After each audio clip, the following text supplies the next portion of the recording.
This episode is sponsored by LexisNexis, supporting information professionals as leaders in AI innovation. Explore resources and tools designed specifically for your role at lexisnexis.com/community/infopro and connect with them at AALL this summer in Cleveland. Well, hello, everyone. Welcome to the very first episode of the American Association of Law Libraries AALLIn podcast. Now, since this is our pilot episode, we wanted to try a couple of things out, see what sticks, see what resonates, and most importantly, bring you into the experience with us. First, I want to give a special thank you to the members who submitted the name All In. It perfectly captures what we're about, being all in on information, innovation, and inspiration. Now, since today's episode is about AI, I figured I'd go straight to the source. So I asked ChatGPT how to pronounce all in as it's spelled, AALLIN, and it told me, hey, y'all. So to everyone listening, that's going to be my thing. I'm going to start the episode with, hey, y'all. If you like that greeting, go ahead and drop a note in the comments and let us know if it sticks. Now, the other option was to go full Key and Peele Mr. Garvey on it. You know, A, all in, similar to AA run. But since I'm from Texas, I think I'm going to stick with A, y'all. Now, today's episode is really a bit of a social experiment. We're bringing together an art kid, a theater buff, and two musicians who also happen to be law librarians and legal techies. And we're going to have a real conversation about generative AI. Our guests today are true OGs in the space, the host of the Geek in Review, Marlene Gebauer and Greg Lambert. We're really excited to have you both here for episode 1 of the AALLIn podcast. And there's a little bit of irony here. I had the chance to be on episode 51 of Geek in Review, and Katie was on episode 171. So it's only right that we return the favor and welcome you to both episode 1. Greg, Marlene, welcome to AALLIn. Thank you. It's nice to be here. All right, Katie, Andres, good to be on A, y'all. I like that. I know, you're from Texas, like so I feel like that one works. Now, to kick things off, we want to frame this conversation in the right way. This episode is all about the good, the bad, the ugly of generative AI. But before we get there, we want to start with the why and the perspective behind it. So I'm going to turn it over to my co-host, Katie Brown, to get us started. Thanks. I'm really excited for this conversation. We all know with generative AI right now, we either love it or we hate it. So let's start with our first question, Greg and Marlene. What inspired your Beyond the Model series? And how was your perspective on generative AI in the legal space evolved from the early days to where we are right now? All right, so I'll take this one, Marlene, since I'm the one that's been writing this one. So we've done the podcast, we've done the blog, and we've experimented with a few things, TikToks, Instagram, and just I think I may be too mature. We'll say that too long in the tooth for some of these. Nice way of saying it. So you weren't on Facebook? I'm still on Facebook. So we started a Substack channel, and one of the things for doing the Substack channel was to try out some different things. And I really decided that what I wanted to do was create some content that maybe a little bit more experimental.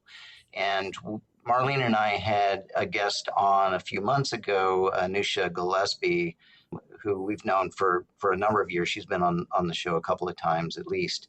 And she had written a novel, kind of a science fiction kind of fantasy novel, but really once you scratch past the surface of it, it was really about why life sucks at a big law firm, especially for a woman lawyer in the first few years. And so I was, after talking with her, I had an idea for basically just a blog. It was like, why did AI legal research sucked for so long. And then all of a sudden, last summer, I started noticing that I was getting actually pretty decent results coming back all of a sudden. And I had talked with Ed Walters, who's now at Clio, and he and I were at a conference, and he explained that to me. And I went back and I like did some research, and I ended up with like 65 pages of this dense. It's because of the way they're indexing it, and they're doing agentic RAG and all these things that they were doing now on the back end. And I was like, oh my God, I can't write this. So I borrowed from Anusha, and I thought, well, it'd be interesting to kind of have a story. So, Ed became one character, and I became another character, and I invented a few more. And it started off, part one was just explaining why it was that all of a sudden legal research was better, but it was in a fictional law firm setting. And I thought it was just much better way of telling that story. And then every time I would finish, I'd be like, okay, I'm done. I'm not going to do anything. And then I would get another idea, and I was like, well, what about Harvey versus Legora? Oh yeah, let's do that. What about agentic AI? And it's like agents. And then the last one was, and I think this is the last one. We'll see. We'll see. Yeah, I was going to say, if you're saying every time, I'll it's the believe last it when one. I see it. Yeah. Famous last words. But the last one is 3 years in the future, which is kind of makes it hard to like fill in the gap. So maybe part 6 will be 6 years in the future. We'll see how it goes. But it talks about how there are things like dark factories, which is a economics term for when processes in a factory are so automated, then there's no humans involved in the automation. You don't need to turn the lights on. Everything can be running in the dark. And I was thinking, well, there's going to be processes that we do due diligence review, things like that, where there's going to be major portions of it that will probably be so automated that you won't need the lights on in the office for people to do it, because you may not have people doing that part. So anyways, that wraps up this week. So we'll see if we continue or not. Yeah, I'll say that I definitely have been reading along, because it is episodic, as you said, and it does kind of leave you on some of these tech cliffhangers to know, what's the next topic potentially that's going to be discussed. So for anybody out there who hasn't been following along, definitely go and check it out, because I think that's, everybody wants to know what the next piece of the story is going to be. So yeah. I wonder if this really is going to be the last one. We'll see. No, it's funny you said that, Katie. For those who are wondering, Katie is the theater buff, Marlene is the art kid, and Greg and I are both the musicians. But we also have Andre's a much better musician. He's toured internationally. I've just been local. But we also have interesting perspectives with Greg and Marlene both operating in law firms in the legal tech space. Katie in the academic space, and myself previously in law firms, but now in government. And I had the opportunity to speak at the HBA Bench Bar Conference on last week about e-discovery and AI.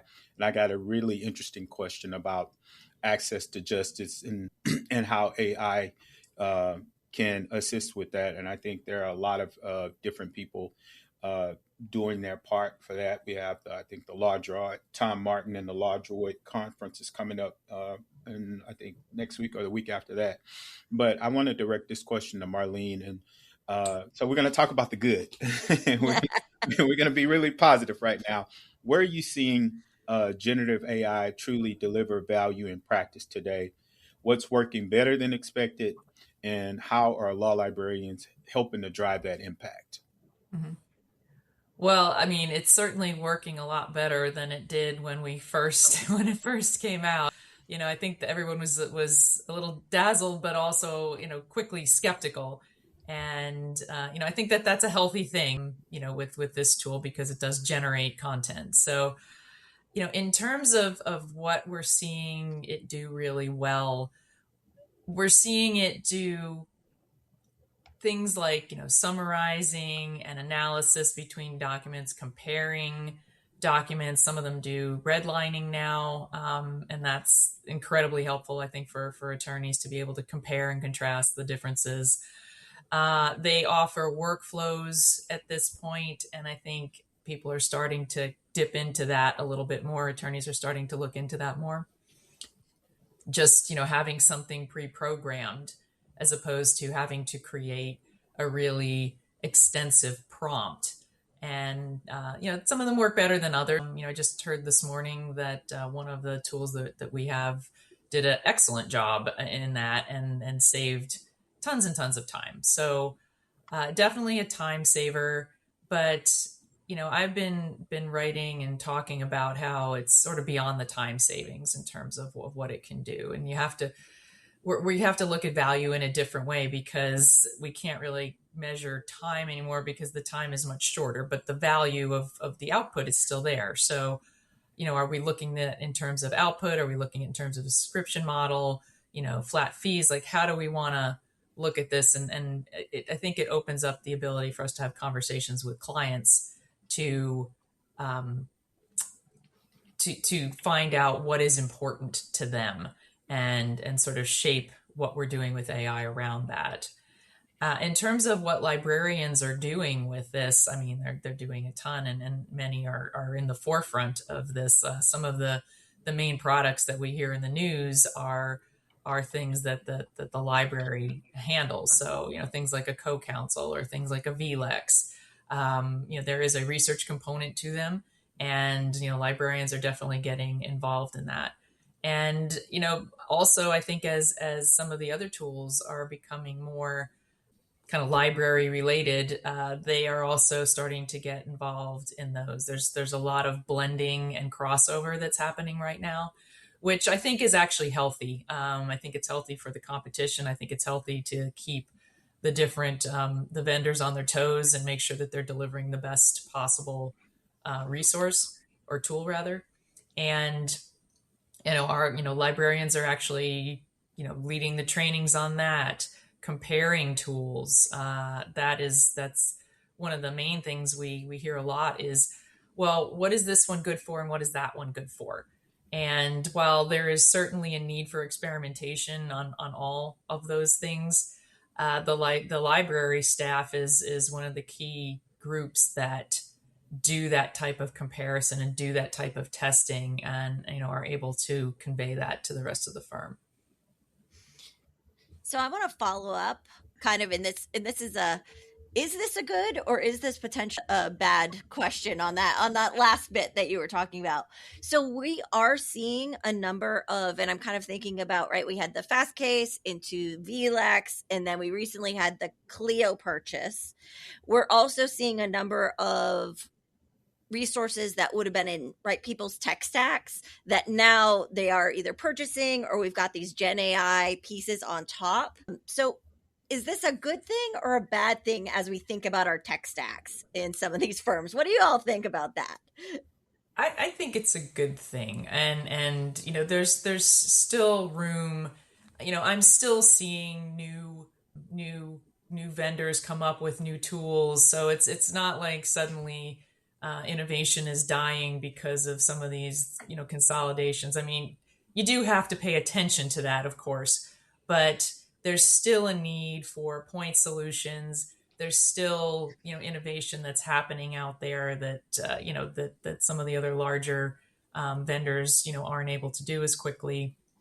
And I don't think it's really any different than sort of what we've done in the past, where it's like, okay, we need to make decisions about our tech stacks. It's just, I think we need to make decisions about them more quickly. And, we need to put, smart people in the room to figure out, okay, where are the overlaps? Where do we need something, yet don't need something? And I think that is something that the library has done for years. I mean, I know I did it. Like, there are a million products out there where there's a significant amount of overlap, but there's this one special thing that this one does that is absolutely critical. And so, yeah, you still have to kind of weigh, is that still necessary, or can you use something else? Yeah, and I think one of the things that librarians bring to the table that is actually underappreciated is that librarians are doers. They're actually in the products, they're using the products, they understand the good and bad and the ugly of the products, to stick with our theme here. Excellent. I almost And whistled. and they also understand how it connects across the tech stack as well.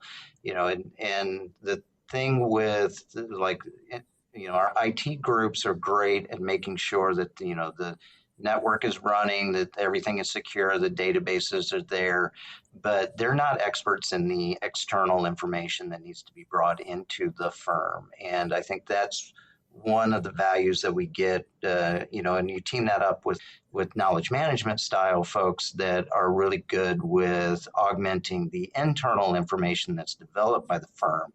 It's a good 1, 2, 3 kind of punch. And so, one of the things that I've been encouraging all my librarian friends is, kind of keep up on top of what's going on, be able to speak the language of the KM and IT folks and the innovation folks, and stay engaged in that, because they do not have the experience with actually using the tools and understanding what it is that the tool is accomplishing for the firm, and that is so valuable. And people need to take advantage of that. Yeah, and I think I want to add from my perspective. I think law librarians are key in translating that information, because here at the Harris County Robert W. Haynesworth Law Library, we will not let any of our patrons near any generative AI products. And that's one on, of course, on the vendor side, they've been very cautious about providing that type of access to, we mostly deal with pro se patrons, but just from an A2J perspective, we know we'll never have enough lawyers to scale up to kind of solve this issue. But I've seen some really cool and interesting things with, I think it's the North Carolina, they have a agentic AI, Leah. And I think that, I think been on your show as well. And being able to do that. And I think the law librarians are in a position, because we're not only, dealing with the technology and the research perspective, but we're dealing with the people, especially if you're public facing. So we're, hearing the type of issues they come in with, and we can be the people who like translate that into, these people, these legal aid organizations who are really building some cool tools.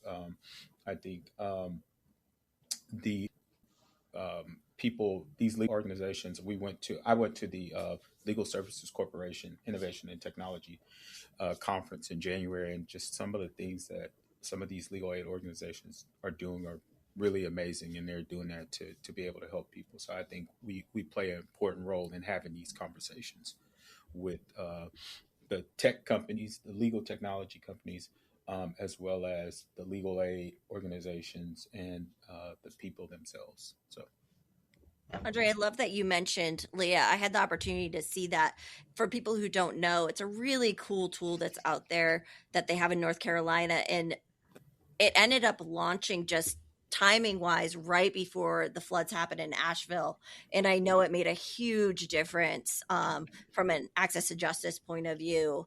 And so I think that is, I know we're focusing on generative AI. That is a chatbot tool that they had created that really made a huge difference. And so we do have these instances, right? These are falling to some of those, the good, right? We can embellish our tech stack. We can have these opportunities with access to justice that happens. But we also know that there are some bad things out there as well.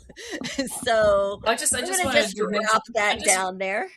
Yeah, I just wanted to follow up on like both of you. It's like this is a big area, this A to J area, and not just because people are saying, okay, we need this, but I mean it's a big investment area too. I sit on the advisory board for TLTF, and we have people that are in that space that are on that board, and we have vendors that come in and present in that space. So I mean, there's definitely interest there. And I think it's going to be a big area. I I mean, love that's that. definitely one of the good areas where it can offer help where help is not available now. That's so good to hear too, because I think what we read in the news now for, when people are online, all we hear is the negative with pro se, with the bad filings, right? That's everything we read. So it's so nice to hear that there's That's a positive. governance issue. Yeah. Well, This is an well, AI education and governance issue. let me share a story that may offset that a little bit. I know that I've talked with litigators, both at my firm and at other firms, who are saying that there are now pro se filings that typically they were able to quickly go in and get dismissed. But now they're actually creating such good arguments on the issues that they're no longer just show up to the court or submit a filing and have it dismissed, that they're actually having to spend a lot more time on this because the generative AI tools are actually helping craft better arguments for the pro se's. And so it's my old Oklahoma county law librarian self comes out and says, "Oh, good." That's it needs to be a challenge because it's just because someone doesn't have the resources to afford a big time lawyer doesn't mean they don't have a legitimate legal issue. So it's we hear a lot about the hallucinations and the bad filings, but there's also some really good filings out there, and I imagine there's been great successes where pro se litigants have used the AI tools to have success. Yeah, it's just so much easier. I mean, back when I was working in academia for half a click, I remember, I mean, it was a state school and people came in pro se and you were allowed to only help them so much. And, as a lawyer, I mean, I'm sitting there and it's like, I can direct you to the digest, I can direct you to the books, but I can't, and they have a question. And I'm like, I know the answer to that question, but I cannot tell you. And it just killed me. And so I mean, the fact that they can do this so much more easily is just such a huge benefit. Yeah, that's really interesting that you mentioned that because of the whole unauthorized practice of law aspect of in academia. It also happens, I know, at court and counties. But it brings up a really interesting issue that I know is happening right now within the generative AI space. And it's this whole idea of, is that chatbot potentially with unauthorized practice of law? I don't know if you all have seen that filing that happened with the insurance company where it was a individual who ChatGPT actually told her to fire her attorney. And so the insurance company is now going after OpenAI, and just wondering what your thoughts are on that. Good luck with that. Yeah. Well, I I mean, think the case was closed and then she wanted to reopen it again and he Yes. fired her lawyer. But it was a lot of, at least what I'm hearing, are fictitious type of arguments. Yeah, that's probably an example of the bad. Well, we needed a transition to the bad at some point. So. Yeah. Well, and I mean that's the thing is some of these are holding themselves out there.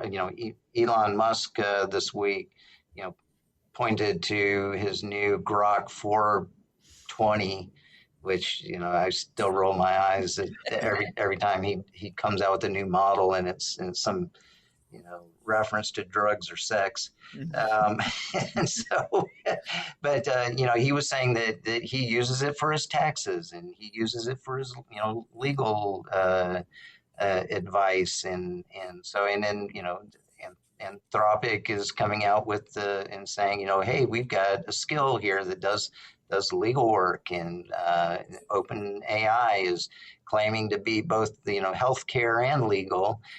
So I think this is what happens when you get the Wild Wild West. There's no regulations really that have any legs on them at this point. And everyone is just kind of going, well, let's just see how far we can push it.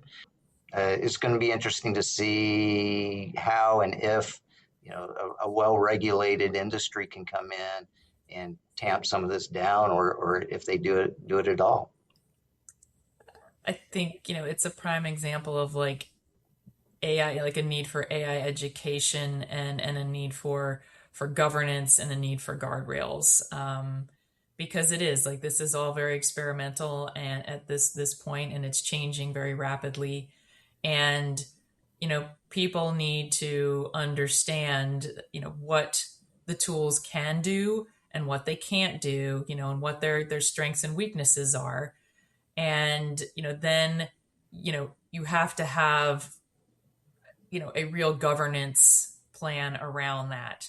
So what you can use it for, what you can't use it for, what type of information you can put in, not put in, and then basically the just sort of a safety net for people to understand sort of what's safe, what tools are safe to use for certain types of things, so that they can feel comfortable using these things, so that you don't end up with all of these hallucination cases that Damien Charlatan is tracking, Yeah. which I think like last time I checked was like up to 800 or something Yeah. Oh, I in the think it's US. much, I think it's like 1,800 now. Oh gosh. So Well, it's just, people clearly don't know. And, I'm thinking back to your pro se example. I don't know if it was that case or a different case, but like they basically held the pro se person to the same standard. Like you need to know what tools you're using and what they do. So it was no different than what an attorney would be held to. Right. So maybe the courts have to do that. I mean, if you're talking pro se Oh, people, yeah, and somebody, the courts, like who's gonna do the education for the pro se people? Maybe it's Andre.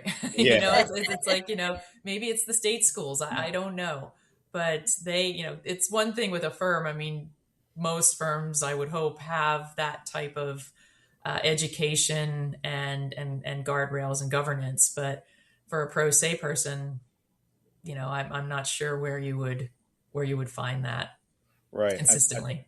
Yeah, I think you've made a really valued point. And we have a class that we go out and teach to people all over Harris County called AI and You, and just to educate them. I think from my perspective, partnering with the courts as well, just to give them a little more higher level education, would be the most optimal situation for us, because we just what I found is people just don't know what they don't know, and a lot of times it's along lacking legal literacy and digital literacy, and just general literacy skills in general. It's hard to get them to come in and try to understand that, hey, this may look right. I think one of my co-presenters, I think it says trust then verify, but he says he's dyslexic. He says verify then trust. And I think as law librarians, we're taught that from the minute we start in this profession. But to your pro se, average person on the street, it looks really good, but it could be made up. It cannot fit. Your argument cannot fit. So I think there's responsibility there on our part. One thing I did want to ask about, that you talked about the concerns, but what are people getting wrong about adoption? I think from in the law firms. What are your thoughts on that? What are they getting wrong? Yeah. I think part of it is they assume that there are things that the AI tools can do that it cannot do. And I'll give a good example of this. So yesterday I was showing a group how to create playbooks, and the whole idea with playbooks is you set up a standard for how you handle things like contracts, what's acceptable, what's not acceptable, what fallback provisions you can do. And the person was like, Well, that's great, but what I want is the ability for the AI just to go into my document management system and pluck out the 5 things that I want it to get, and based on this exact partner's thing, and I'm like, yeah, that's not what this does, right? Right? Maybe someday, but but that also helps in the fact that at least they're now asking these questions. So I think even though there may be an over assumption of what the AI tools can do right now, I think it's at least started the conversation, because even if it's not the AI tool, there might be another tool that we bought you 5 years ago that works really well that you've never really used to do this problem, to solve this problem. So it has helped in getting the attorneys and business professionals at least engaged, even if they come with assumptions that don't necessarily meet the facts. Hey, can I just say one thing quick on this? I'm going to Yes. take it a little different way. And thinking about our library friends, that when you're looking at adoption, what are you tracking? What story are you telling to the firm about adoption? It's not just simply somebody's using the tools, or someone's using certain skills, or things like that. I think it's sort of marrying that, and maybe this is sort of working with your finance team or your matter management team to not only figure out like who's doing stuff and what they're doing. You share that type of knowledge with them in terms of the pricing knowledge to figure out, okay, where are the real value propositions? Where is it really making the biggest amount of impact? Because sure, there's a lot of experimentation, but looking at like big ticket items where it's really changing things, it's changing the workflow, it's changing the timing, like that's I think where the library can really be important in terms of sharing the data that they collect. Yeah.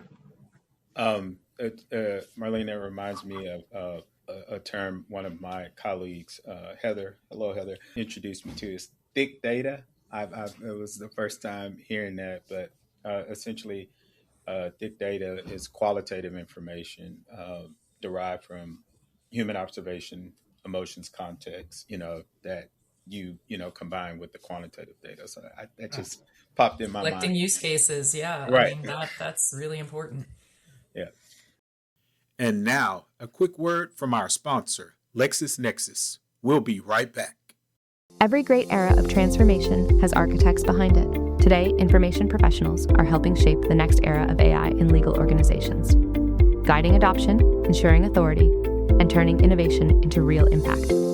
At LexisNexis, we're building AI solutions designed for that responsibility, combining trusted content, advanced technology, and tools like Protege to help you move your organization forward with confidence. We're proud to support AALL and the AALLIn podcast. Visit lexisnexis.com/community/infopro to explore resources built for leaders at the forefront of AI innovation. And connect with us at AALL this summer. LexisNexis, private, secure, authoritative legal AI. Yeah, it's interesting what you were talking about with the adoption in the firms, because I know sometimes that also depends on kind of the market that you're in. I'm in Charleston, South Carolina. We have such a wide mix of firms in this space. So we have people that are adopting and have been using generative AI for several years. We've got some firms that are just starting to do it. So I know that, the courses that we're teaching here, we've got everything from theory-based classes that I'm teaching to the skills-based classes. But one of the things that I do is I go into all the externship classes and I tell them day one, you've got to ask about that generative AI policy because there are some firms that don't even have that generative AI policy. And I feel like if you don't have that in your firm, things could go ugly really, really quick. So I want to ask you all about that. What's the ugly that can happen? Is it an ethics issue? Could it be a trust problem? Could this be a loss of like the originality when you're drafting? Like what do you think's the ugly? All of the above. Yeah. Well, I would say number one, if you do not have an AI policy for your firm, the first time that one of your attorneys gets in trouble for using AI, the first thing that the bar or the judge or whoever is going to look for is for that policy. And that policy may not save that individual attorney's the skin, but it will save the firm's skin. If the firm has set up the policy is that you do not use commercial-based AI tools, you do not put any firm or client confidential information in it without being an approved tool, those sorts of things. That's the very first thing they'll look for. And if you do not have it, then you're on the hook for it as well. You shouldn't be using AI if you don't have a policy, and an education plan. You should not be letting your people use it. The worst policy you can have is no policy. I wonder how many librarians, that was their first project, was to go and research how to draft an AI policy. And the other thing is, if you don't have this governance policy and, give people the tools that are actually going to help them in their jobs and teach them how to use them, they're going to go find tools to do it. Everybody knows it's out there. And, people will we keep hearing about the shadow AI problem, and, it's a real problem because, you see it in the news. And so if you don't want, that's another risk in addition to the ones that you were talking about, Katie. For people who don't know what the shadow AI problem is, can you explain that to some folks who maybe are unfamiliar with it? Sure. Yeah. So shadow AI is essentially, you may have tools, you may have governance, but people, for whatever reason, are using unapproved tools to complete their job, and they may be putting in information that they shouldn't put in that could potentially be exposed and can potentially expose your company or your firm or your organization. Yeah, and that spun out of what was called shadow IT, which was if you're not giving your attorneys or business professionals the right tools to use, they may go out and find and use the tools that they need and just not tell you about it. And so that's why it's in the shadows. Same with AI. Just to expand that just a little bit, one of the things that I'm seeing, and I'm trying to coin this phrase, is the next issue is going to be what I'm calling a shadow UX or a shadow user experience. And that is, as a vendor, if you're not giving the person the experience on how to use your tools in the way that they need to be using your tools, they will find workarounds to have the AI or automation do what they need to do without your approval. So, can you perhaps give us an example? Not obviously nothing that you've done, but perhaps something right. you've heard someone else doing. No, I think a lot of it is, the web is built for people. It is built for, that's why, you get page one and then, click for page two, or, if a spreadsheet comes back on a web page or a table format, it may be broken down because it's built for how you interpret the information. And it could be that I've set up an AI agent to go in and do a web fetch to grab information for me because it takes me way too long to grab the pieces of information. It doesn't mean that your information is any less valuable. In fact, it's probably more valued. And I would pay for access to this.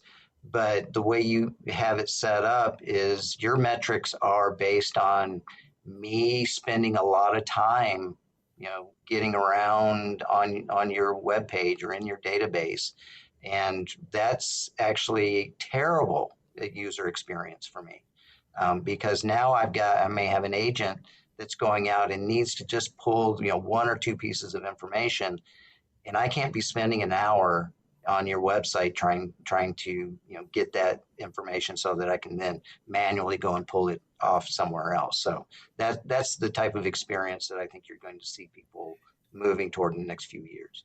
Oh, it's super interesting you say that, because I was talking to another government law librarian, and we've noticed how our website metrics, like web page clicks, are going down, and we're attributing that to people using generative AI to better search our information.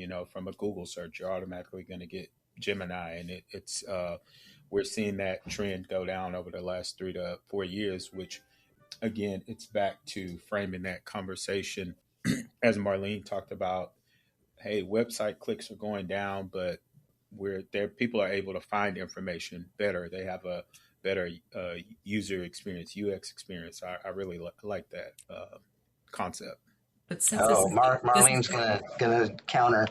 I know, I'm not I gonna. love it. I love it. Fisticuffs. Let's go. I'm adding on. I'm adding on. It's like, since this is the ugly part of the conversation, that's what I wanted to talk about. So totally agreed. Like, less friction, more likely people are going to use it, and more likely they will not turn to something else. And I will ask for Greg's help here because I don't remember the term, but we were at the Texas Trailblazers conference a few weeks ago, and there was one presentation, and what was it called, about the, not exhaustion, it was like AI something, and that basically people are getting, he'll come up with it. people are getting too used to it, like they get too comfortable with it, and therefore they don't actually check it. Yeah, it's cognitive displacement, something like that. We'll look it up. But basically, where people are not even checking the results, it's cognitive offloading. That's it, because it's too, like, thank you, cognitive offloading. So it's like, it's so good, it's so simple, the answers are so, sound so good that it's like, I'm just not going to bother to check. So I guess that is a bit of a counter to things about, like, I mean, if something is super, super easy, that we still have to sort of build in the human in the loop checkpoints, into that process. Yeah, I think that kind of lends itself to all these hallucinations, right, that we have seen. Earlier it was mentioned with the website. I think the last time I did check that website, we were at 1,300 something worldwide, but it was at over 800 for the US, because the US are the worst offenders. So there is that. Yeah, we got some issues. Terrible. Go US with the not wanting to double check those. We're number one. Hallucinations. Exactly. We love those faulty filings. So this is kind of similar to the Geek in Review, and your crystal ball, but this may not stick. So, but we're trying it out, though. It's our first one. Yeah, it's our first episode. So beyond the model, looking ahead, what developments do you see shaping the next phase of generative AI, and what should law librarians start doing or stop doing now to be prepared? I think we're going to see a lot more grunt work being handled by AI agents. I think if you're not jumping in and at least learning what those can do, and I would highly suggest getting hands-on. Go pay the $20 a month license for a Chat GPT and start playing with Codex. Go pay the $20 a month for Claude and start using Claude Code or Cowork, and just on your own personal things, just testing things out and setting up agents to see how those work and how they can handle the routine tasks. Because I think you're going to see more and more uses of that. And I know a lot of people think, oh, well, that's going to mean you're going to need me less. But I think it's actually going to require, and I was listening to a podcast on the way in this morning, that we still need an adult in the room. We still need a human in the loop. We need someone that can guide direction and set strategy going forward, but we don't necessarily need someone, that does all of the initial grunt work in order to just get to step one. I think we're gonna look at things as an AI first infrastructure and figure out how that works. And the people that figure that out are going to be much, much more valuable. And there's going to be opportunities that will open that are just not, that we don't even know about right now. So if you think the work's going to go away, I've got another story for you. I think on the contrary, the word processing, didn't mean that, creating documents went down. It actually shot up. So, and you hear a lot of it with I think it's the Javin's Paradise or Javid's Paradise or Paradox. Sorry. Paradise sounds better though. Paradise. We're back in happiness.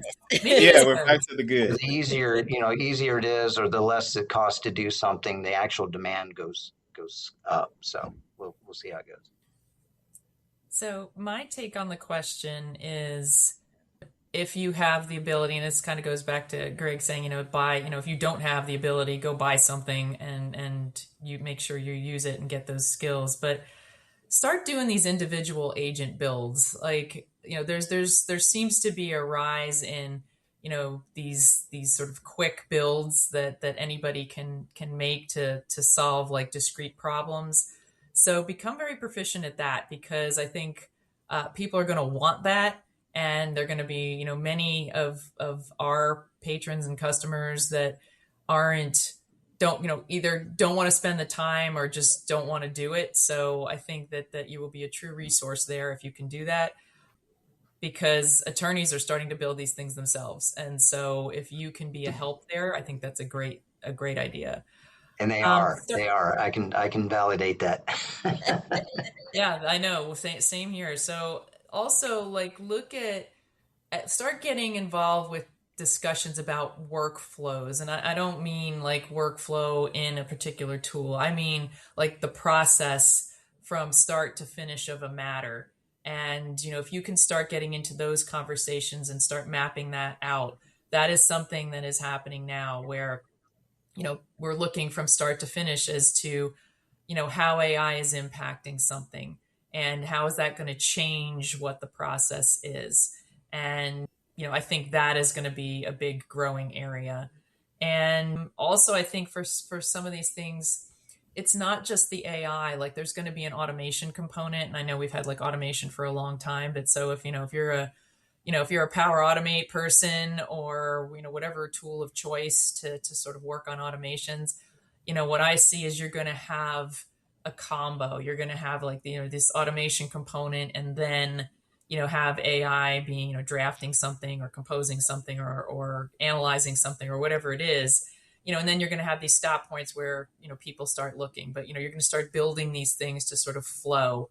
And again, I think that is a great area for those who are so inclined to get involved. Great. Thank you both so much for joining us on our very first podcast. I feel like we didn't break anything. I don't know if that's a good thing, a bad thing, ugly thing. I still feel good about myself, so I'm all right. Yeah, we haven't hit stop recording yet, so still time. Exactly. No, I know. This is where I'm reeling you out. But I do want to thank you all for joining us today, and I hope everybody listening is also enjoying our very first AALLIn podcast. Thank you. This has been a lot of fun. Yeah, thanks. Yeah, this has been amazing. And again, shout out to the podcast OGs for being on our first show. And I guess I would leave, and this is since I started off with y'all, I'll leave a shout out to our people across the pond in Europe. Bye, y'all. So we'll see you on the next episode. If you know the joke. Okay. Yeah, exactly.